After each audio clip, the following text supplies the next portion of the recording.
ഹാജിമാരെ സംബന്ധിച്ചിടത്തോളം വലിയൊരു ആശ്വാസ വാർത്തയാണ് ഇപ്പോൾ പുറത്തു വന്നത്. ഈ കരിപ്പൂർ വിമാനത്താവളം വഴി ഹജ്ജിന് പോകുന്നവർക്ക് വലിയൊരു ആശ്വാസ വാർത്തയാണ്. ഇപ്പോൾ ഈ വിമാന നിരക്ക് കുറഞ്ഞൊരു സന്തോഷം ഏവർക്കും ഈ ഹാജിമാർക്കുണ്ട്. ഇപ്പോൾ അതിന് ഏറ്റവും കഠിന പ്രയത്നം ചെയ്ത മന്ത്രി തന്നെ, ഹജ്ജ് മന്ത്രി തന്നെ ഇപ്പോൾ നമ്മോടൊപ്പം ചേരുന്നുണ്ട്. ഇപ്പം ഏറ്റവും വലിയൊരു ആശ്വാസകരമായിട്ടുള്ള ഒരു വാർത്തയാണ്. കഴിഞ്ഞ തവണയൊക്കെ വലിയൊരു തുക കൊടുത്താണ് ഹാജിമാർ പോയത്. ഏതായാലും വലിയൊരു ആശ്വാസകരമായിട്ടുള്ള മന്ത്രി അടക്കം വലിയ ഒരു ഇടപെടൽ നടത്തിയിട്ടുണ്ട് ഈ വിഷയത്തിൽ. എങ്ങനെ കാണുന്നു? നമുക്ക് ഏറ്റവും പ്രധാനപ്പെട്ടൊരു കാര്യം ഈ ഹജ്ജ് യാത്രയുമായി ബന്ധപ്പെട്ട് തീർത്ഥാടകർ പ്രത്യേകിച്ച് കോഴിക്കോട് നിന്നും യാത്ര ചെയ്യുന്ന നമ്മുടെ തീർത്ഥാടകർക്കായിരുന്നു ഏറ്റവും കൂടുതൽ ചാർജ് നൽകേണ്ടി വന്നിരുന്നത്. സത്യത്തിൽ ആ ചാർജ് കൊടുക്കൽ മാത്രമല്ല, ഇതിലൂടെ കോഴിക്കോട് എംബാർക്കേഷൻ പോയിൻറ്റിലെ നിലനിൽപ്പ് തന്നെ ബാധിക്കുന്ന രീതിയിലാണ് ഈ വിമാന കമ്പനികൾ ഈ റേറ്റ് കൂട്ട് ചെയ്തത്. പ്രത്യേകിച്ച് എയർ ഇന്ത്യ എക്സ്പ്രസ് അടക്കമുള്ള കമ്പനികൾ അമിതമായ ചാർജാണ് ഈടാക്കിയത്. അപ്പോൾ 2 തവണ നമ്മൾ അവരുമായി സംസാരിച്ചതാണ്. ഇതിൻ്റെ മുൻപുള്ള കൊല്ലത്തിലും ഇതേപോലെ പ്രശ്നമുണ്ടായി. നമ്മൾ സംസാരിച്ച് അവർ കുറക്കാൻ തയ്യാറായി. പക്ഷെ ഇത്തവണയും വലിയ തോതിൽ കുറക്കാൻ അവർ തയ്യാറായില്ല. അതുകൊണ്ട് തന്നെ നമുക്ക് ലഭ്യമാകാവുന്ന എല്ലാ എയർലൈൻസ് കമ്പനികളുമായി നമ്മൾ ബന്ധപ്പെട്ടു. ഇപ്പോൾ ലൈനാസ് അടക്കമുള്ള കമ്പനികൾ, ആകാശ് അടക്കമുള്ള കമ്പനികളുമായി നമ്മൾ ബന്ധപ്പെടുകയും അതിൻ്റെ അടിസ്ഥാനത്തിലാണ് കോഴിക്കോട്ട് നിന്നും അതോടൊപ്പം തന്നെ കൊച്ചി, കണ്ണൂർ സ്ഥലങ്ങളിൽ എല്ലാ കമ്പനികളും കൂട്ട് ചെയ്തു. ഇന്ത്യ, സൗദി എയർലൈൻസ് അടക്കമുള്ള എല്ലാ കമ്പനികളും കൂട്ട് ചെയ്തു. അത് അവർ പഴയ ഓപ്പറേറ്റേഴ്സാണ്. പക്ഷേ പുതിയ കമ്പനികൾ, ആകാശ് പോലുള്ള കമ്പനികൾ, ഫ്ലൈനാസ് പോലുള്ള കമ്പനികൾ എല്ലാം തന്നെ അതിൽ മത്സരബുദ്ധിയോടെ തന്നെ പങ്കെടുത്തു. അതിന് ഗുണഫലം ലഭ്യമായി നമ്മുടെ ഹാജിമാർക്കാണ്. അതിൽ വലിയ സന്തോഷമുണ്ട്.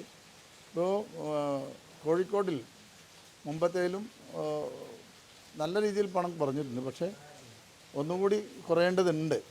പക്ഷേ അതുകൂടി നമ്മൾ ശ്രമിക്കും. നിങ്ങൾക്കറിയാമല്ലോ, ഇത് ഒറ്റയടിക്ക് ഇത്രയും വലിയ പണം കുറച്ച് കൊണ്ടുവരിക എന്നുള്ളത് നമ്മളെ സംബന്ധിച്ച് അല്ലെങ്കിൽ കമ്പനിക്കാർ അത്രയും നല്ല കോട്ടാവുമല്ലോ നടന്നിട്ടുണ്ടാകും. അത് നല്ല കൊച്ചിയിൽ കഴിഞ്ഞ തവണക്കാളും പണം കുറഞ്ഞു, ടിക്കറ്റ് ചാർജ് കുറഞ്ഞു. കണ്ണൂരിൽ കഴിഞ്ഞ തവണക്കാളും ടിക്കറ്റ് ചാർജ് കുറഞ്ഞു. ഇത് ഒരു ആശ്വാസകരമായിട്ടുള്ള കാര്യം തന്നെയാണ്. ഇപ്പോൾ കൊച്ചിയിൽ ഇത്തവണ നമുക്ക് വരുന്നത് $989 കൊച്ചിയിലെ റേറ്റ്. അതോടൊപ്പം തന്നെ കണ്ണൂരിലെ റേറ്റ് $1012. അതോടൊപ്പം കോഴിക്കോട്ട് $1210. അത് നല്ല കുറവാണ്. പക്ഷേ കഴിഞ്ഞ തവണ നമ്മൾ കൊച്ചിയിൽ $1009. ഇപ്പോൾ കണ്ണൂരിൽ അത് 1020 അതിലും കുറഞ്ഞു. കോഴിക്കോട്ട് $1470. അതാണ് നമുക്ക് 1210 കുറഞ്ഞത്. നല്ലൊരു, എനിക്ക് തോന്നുന്നു വലിയ മോശമില്ലാത്തൊരു റേറ്റാണ്. പിന്നെ പുതിയ ഫ്ലൈറ്റുകളാണ് ഇവരുടെ കയ്യിലൊക്കെ ഉള്ളത്, പുതിയ ഫ്ലൈറ്റുകളാണ്. അപ്പോൾ യാത്രക്ക് മറ്റുള്ള പ്രശ്നങ്ങളൊന്നും ഉണ്ടാകാൻ സാധ്യതയില്ല. പിന്നെ നമ്മൾ കോഴിക്കോട് നിന്ന് ഓപ്പറേറ്റ് ചെയ്യുന്ന ചെറിയ ഫ്ലൈറ്റുകളാണ്. അപ്പോൾ അതുകൊണ്ട് തന്നെ അതിൻ്റെ ഒരു പരിമിതിയുണ്ട്. പക്ഷേ എങ്കിലും കോഴിക്കോട് എയർപോർട്ടിൻ്റെ പണി അടുത്ത വർഷത്തോടു കൂടി പൂർത്തീകരിക്കും. അപ്പോൾ ഈ പ്രശ്നങ്ങൾ പൂർണ്ണമായും പരിഹരിക്കാൻ കഴിയും. ഞങ്ങളെ സംബന്ധിച്ചിടത്തോളം, സർക്കാരിനെ സംബന്ധിച്ചിടത്തോളം ഏറ്റവും വലിയൊരു ആശങ്ക ആ കോഴിക്കോട് എംബാർക്കേഷൻ പോയിൻ്റ് വളരെ പാടുപെട്ടാണ് തിരിച്ച് കൊണ്ടുവന്നത്. യൂണിയൻ ഗവൺമെൻറ് നല്ല രീതിയിൽ തന്നെ ആ സമയത്ത് നമ്മളെ സഹായിച്ചിട്ടുണ്ടായി അത് കുറക്കുന്ന കാര്യത്തിൽ. അന്നത്തെ മന്ത്രിയൊക്കെ തന്നെ ഈ കാര്യത്തിൽ നല്ല രീതിയിൽ ഇടപെട്ടിരുന്നു. പ്രത്യേകിച്ച് ജ്യോതിരാദിത്യ സിന്ധ്യ അടക്കമുള്ളവരൊക്കെ തന്നെ വലിയ തോതിലുള്ള സഹായമാണ് ആ കാലഘട്ടത്തിൽ ചെയ്തത്. സ്മൃതി ഇറാനി അടക്കമുള്ളവരൊക്കെ തന്നെ. പക്ഷേ ഇന്നത് താഴേക്ക് വന്നിട്ടുണ്ട്. ഇനി അടുത്ത വർഷം മുതൽ ഇതിലും കുറയുമെന്നുള്ളത് തന്നെയാണ് നമ്മുടെ പ്രതീക്ഷ. ഇത്തവണ ഹാജിമാരുടെ എണ്ണത്തിലും നല്ല കുറവുണ്ട് കോഴിക്കോട്ട്. അത് ആശങ്കയാണ്. കാരണം ഇത്രയും അധികം പണം അധികം വരുമ്പോൾ, 50,000 ഒക്കെ അധികം വരുമ്പോൾ ഹാജിമാരെ സംബന്ധിച്ചിടത്തോളം അവിടെ ചെലവഴിക്കാനുള്ള പണമാണ് ഇപ്പോൾ ഇതിന് ടിക്കറ്റിന് അധികം കൊടുക്കുന്നത്. അപ്പോൾ അത് സത്യത്തിൽ വിമാന കമ്പനികൾ നടത്തിയിട്ടുള്ളൊരു ചൂഷണമായിരുന്നു. എയർ ഇന്ത്യ എയർ ഇന്ത്യ പോലുള്ള വിമാനം, പ്രത്യേകിച്ച് എയർ ഇന്ത്യ എക്സ്പ്രസ് ഒക്കെ അത് ശ്രദ്ധിക്കേണ്ടതായിരുന്നു എന്നുള്ള അഭിപ്രായം എനിക്കുണ്ട്. കാരണം കേരളത്തിലാണ് എയർ ഇന്ത്യ എക്സ്പ്രസിൻ്റെ ഏറ്റവും നല്ല സർവീസുകൾ ഉണ്ടായിരുന്നത്. ഏറ്റവും കൂടുതൽ അവരെ സഹായിച്ചതും മലയാളികളാണ്. എയർ ഇന്ത്യ എക്സ്പ്രസ് സർവീസിന് ഏറ്റവും കൂടുതൽ ആളുകളും യാത്ര ചെയ്തത് ഇവിടെ നിന്നാണ്. പക്ഷേ അത്തരത്തിലുള്ള സംവിധാനത്തിലിരിക്കുമ്പം അവർ ഈ കൂടുതൽ അമിത ചാർജ് ഈടാക്കിയത് ശരിയല്ല എന്നുള്ളത് അഭിപ്രായം അന്നേ എയർ ഇന്ത്യ എക്സ്പ്രസിനെയും ബന്ധപ്പെട്ട ആളുകളെയും അറിയിച്ചതാണ്. പക്ഷേ ഇന്നത് ഒരു പുതിയ ടെൻഡറിൽ എല്ലാവരും പങ്കെടുത്തു. നന്നായി അത് ഹാജിമാർക്ക് ഗുണം ചെയ്യും എന്നുള്ള വിശ്വാസമാണുള്ളത്. ഇപ്പം നിലവിൽ ഇപ്പം കൊച്ചിയിലും കണ്ണൂരിലും ഇപ്പം അതുവഴി ഹജ്ജിന് പോകാൻ ഉദ്ദേശിച്ച ആളുകളുണ്ടാവും, അതായത് തീരുമാനിച്ച ആളുണ്ട്. അവർക്ക് ഈ കോഴിക്കോട്ടേക്ക് വീണ്ടും ഒരു മാറ്റത്തിനുള്ള സാധ്യതയുണ്ടോ ഈ തവണ? നമുക്ക് 2 ഓപ്ഷൻ കൊടുത്ത ആളുകൾക്ക്, ഇപ്പോൾ കോഴിക്കോട് ഓർ കണ്ണൂർ അല്ലെങ്കിൽ ഓർ കൊച്ചി കൊടുത്ത ആളുകളുണ്ടാവും.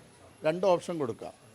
അപ്പോൾ അത്തരത്തിലുള്ള ആളുകൾക്ക് കഴിഞ്ഞ തവണ നമ്മളൊരു നമ്മൾ വകുപ്പുമായി ആലോചിച്ച് അങ്ങനെ ഒരു ഇളവ് കൊടുത്തിരുന്നു. ഇത്തവണ നമുക്ക് ശ്രമിക്കാം. പക്ഷേ ഇത്തവണ ഇനി ആളുകൾ അതിന്, കാരണം എപ്പോഴും സ്വന്തം മണ്ണിൽ നിന്നാണ് പോകാൻ ആഗ്രഹിക്കുക. അറിയാലോ, ഹജ്ജിനൊക്കെ പോകുമ്പോൾ സ്വന്തം മണ്ണിൽ തന്നെയാണ് പോകാൻ ആഗ്രഹിക്കുക. അപ്പോൾ ഇവരൊന്നും ആ രീതിയിൽ ആഗ്രഹിക്കാൻ സാധ്യത കുറവാണ്. എങ്കിലും അങ്ങനെ ഉണ്ടെങ്കിൽ നമുക്കൊന്നും കൂടി ശ്രമിക്കാം. പക്ഷെ പലരും അവർ മനസ്സാ പോയതല്ല കൊച്ചിയിലേക്കും കണ്ണൂരിലേക്കും, പ്രത്യേകിച്ച് ഈ കോഴിക്കോടുള്ള ആളുകൾ. അപ്പോൾ അതിൽ അധികം ആളുകൾ അങ്ങനെ മാറാൻ സാധ്യത കുറവാണ്. പക്ഷേ കോഴിക്കോട് നമുക്കെല്ലാ സൗകര്യങ്ങളും ഉണ്ടല്ലോ, അതുകൂടി നമ്മൾ നോക്കണം. കൊച്ചിയായാലും കണ്ണൂരായാലും ഏറ്റവും നല്ല സൗകര്യങ്ങൾ ഹജ്ജ് എംബാർക്കേഷൻ അടക്കമുള്ള കാര്യങ്ങളിൽ നമുക്ക് ചെയ്യാൻ കഴിയുന്നുണ്ട്. ഹാജിമാരുടെ ഫീഡ്ബാക്ക് എടുത്തപ്പോൾ എല്ലാവരും നല്ല അഭിപ്രായമാണ് കഴിഞ്ഞ തവണ പോയി വന്നവരൊക്കെ തന്നെ അറിയിച്ചത്. അപ്പോൾ അടിസ്ഥാന സൗകര്യങ്ങളിൽ നല്ല മാറ്റങ്ങൾ വരുത്താൻ കഴിഞ്ഞിട്ടുണ്ട്. നല്ല ഭക്ഷണം, നല്ല താമസമൊക്കെ തന്നെ അവർക്ക് കൊടുക്കുന്നുണ്ട്. ഏതായാലും നമ്മുടെ ഹാജിമാരുടെ തിരിച്ചുവരവിൽ അവർ രേഖപ്പെടുത്തിയ ഒരു സന്തോഷം തന്നെ ഞാൻ നിങ്ങളോട് പങ്കുവച്ചു. ഇത്തവണയും ഹജ്ജാജിമാരെ സംബന്ധിച്ചിടത്തോളം അവർക്ക് ഏറ്റവും നല്ല സൗകര്യങ്ങൾ ചെയ്യാൻ സർക്കാർ ബാധ്യസ്ഥമാണ്. അത് ചെയ്യും. ഇപ്പോൾ കഴിഞ്ഞ തവണത്തേക്കാൾ ഇപ്പം ഇത് വിമാന ടിക്കറ്റ് നിരക്ക് കുറയുന്നുണ്ട് കോഴിക്കോട്. ഇതിനേക്കാളും കുറയുന്നുള്ളൊരു അതിനെപ്പറ്റി നടപടി ഉണ്ടാവും? അല്ല, അതാണ് നമ്മൾ ശ്രമിക്കുക. ഒന്നുകൂടി ശ്രമിക്കാം.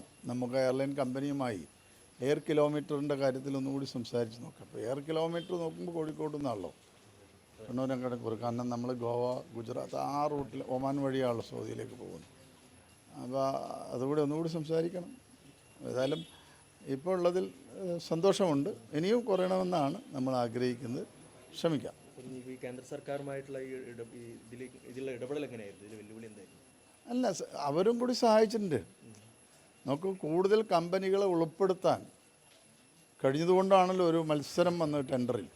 കഴിഞ്ഞ തന്നെ ബഹുമാനപ്പെട്ട ന്യൂനപക്ഷ വകുപ്പ് മന്ത്രിയും ഏവിയേഷൻ മിനിസ്റ്ററും ഈ കാര്യം ഞങ്ങൾ സംസാരിച്ചപ്പോൾ തീർച്ചയായും ഇത്തവണ ടെൻഡർ കഴിഞ്ഞുപോയി. അടുത്ത തവണ നമുക്ക് കാലേക്കൂട്ടി തന്നെ ഹജ്ജിനുള്ള ഒരുക്കങ്ങൾ ആരംഭിക്കുന്ന കാര്യത്തിലും അതോടൊപ്പം തന്നെ ഇത്തരം ടെൻഡറിൻ്റെ കാര്യത്തിലൊക്കെ പ്രത്യേകം ശ്രദ്ധിക്കാമെന്ന് പറഞ്ഞിരുന്നു. ഇപ്പോൾ ഇതിൻ്റെ നോഡൽ ഓഫീസറായിട്ടുള്ള പ്രത്യേകം നമ്മുടെ കേരള കേഡറിലുള്ള ഷനാസ് IAS ആണ്. അപ്പോൾ അദ്ദേഹമൊക്കെ തന്നെ നല്ല രീതിയിൽ ശ്രമിച്ചിട്ടുണ്ട്. അവരെല്ലാവരുടെയും ശ്രമമാണ്, അല്ലാതെ നമ്മുടെ മാത്രം ശ്രമമായിട്ട് നടക്കാൻ കഴിയില്ല. ഇപ്പോൾ നമ്മുടെ മിനിസ്റ്റർ കിരൺ റിജിജു നല്ല രീതിയിൽ തന്നെ ശ്രമിച്ചിട്ടുണ്ട്. അതിലൊന്നും ഒരു കുറവുണ്ടായിട്ടില്ല. ഇപ്പോൾ നമ്മുടെ ഷാനവാസിൻ്റെ കാര്യം ഞാൻ പറഞ്ഞു. ഇപ്പോൾ ഏവിയേഷൻ മിനിസ്റ്റർ അദ്ദേഹം നല്ല രീതിയിൽ തന്നെ അദ്ദേഹം അത് വളരെ സീരിയസ് ആയിട്ട് എടുത്തിരുന്നു. കാരണം അദ്ദേഹം ആന്ധ്രയിൽ നിന്നുള്ള ആളാണല്ലോ, അദ്ദേഹം അറിയാമല്ലോ. അവിടുത്തെ ധാരാളം ഹൈദരാബാദിൽ നിന്നൊക്കെ ധാരാളം ഹജ്ജിന് പോകുന്ന തീർത്ഥാടകരുടെ പ്രദേശമാണ്. അവർക്കും അതിൻ്റെ ബുദ്ധിമുട്ടറിയാം. ഇത് കോഴിക്കോട് മാത്രമല്ല അധികം ചാർജ് ഉണ്ടായിരുന്നു. വ്യത്യസ്തങ്ങളായ 3-4 എയർപോർട്ടുകളിൽ അമിത ചാർജ് ഉണ്ടായിരുന്നു. അപ്പോൾ അതെല്ലാം നമുക്ക് ഗുണം ചെയ്തു. ഏതായാലും ഇപ്പോൾ ഹാജിമാർ സന്തോഷത്തിലായിരിക്കുമെന്നാണ് ഞാൻ പ്രതീക്ഷിക്കുന്നത്. ഇത് തന്നെയാണ് മന്ത്രി പറയുന്നത്. വലിയൊരു ഇടപെടലാണ് മന്ത്രി നടത്തിയത്. കാരണം ഈ കരിപ്പൂരിൽ നിന്ന് ഹജ്ജിന് പോകുന്നവർക്ക് വലിയൊരു ആശ്വാസമാണ് ഈ ഒരു വാർത്ത. ജിത്തു വെട്ടത്തിനൊപ്പം യൂനുസ് അഹമ്മദ്, മീഡിയ 1, മലപ്പുറം.